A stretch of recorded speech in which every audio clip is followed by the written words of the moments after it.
Good evening, barflies and lounge lizards, and welcome to Late Night Video. And on this week's episode, we were talking about Lady Snowblood, also known as Shurayuki Hime from 1973. And I'm not even going to be objective or not even try to hide the fact that I'm going to be gushing about this movie the entire video, because I absolutely love this one. And by gushing, I mean giving lots of praise. I don't mean I'm going to be gushing blood or anything, but the review is still early. I might end up gushing blood at some point.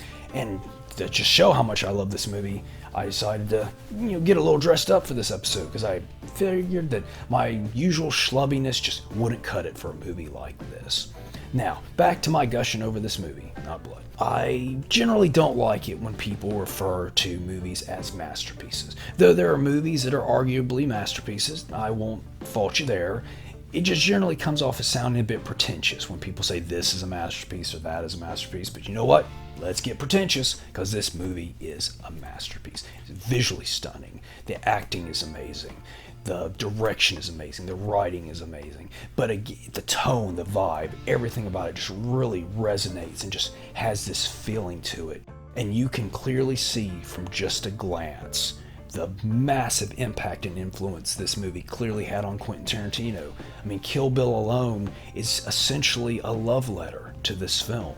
Now, Lady Snowblood tells the story of a girl named Yuki who was out for vengeance on the people who murdered her family. It's based on the manga of the same name, and much like something like Kill Bill, I wouldn't necessarily call this an action movie. There's action, and there's bursts of violence, but I'd still say it's much more of a drama, even though she uses a sword and slices up some bad guys. There's just so much more to it than that. And it's hard to sell something that's so visually stunning with such atmosphere. I mean, obviously I'm going to be showing some clips during this, and maybe you'll get kind of the vibe for it, but it's still, my silly limited vocabulary just definitely can't just describe what this movie is. Characters. When it comes to Lady Snowblood, there's really only one character we need to talk about, and that's Snowblood herself, Yuki. And she is played by Meiko Kaji, who I mentioned in an earlier episode was the star of the Stray Cat Rock series. And she does a fantastic job in this one, and you really root for her the entire movie. Again, I hate to keep going back to Kill Bill, but that's just, Kill Bill was just obviously a love letter to this movie. And like with The Bride, how you felt with her and her journey for vengeance, that's how you feel with Yuki on hers. Music. The music in this one is extremely effective. It sets the mood, it sets the atmosphere perfectly. And again, going back to Kill Bill, I'm going to have to start putting like a jar here and start putting a quarter or something in the jar every time I go back to Kill Bill. But a piece from this movie was actually used in Kill Bill. The effects. It's not an effect-heavy movie, but there are some good blood splatters in the fighting. And some just good, I guess I should have said effects / action. And when there is action, it is very well done. Trivia. Tarantino jar.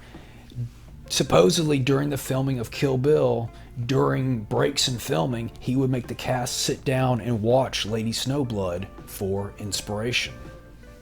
And again, it shows. Wacky. Is it wacky? It's not wacky. This is a serious, somber kind of drama. Availability. This one is widely available, and it actually has a nice Criterion Blu-ray rating. I give this 5, not surprising, bloodstained kimonos out of 5. This is one of the pinnacle of this type of movie.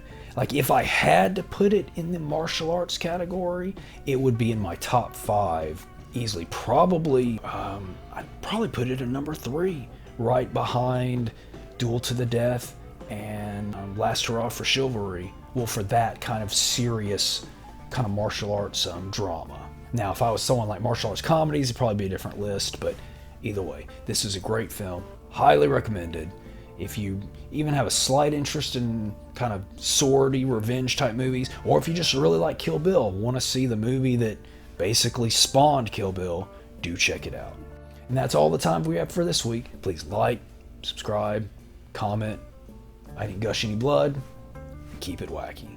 Wow.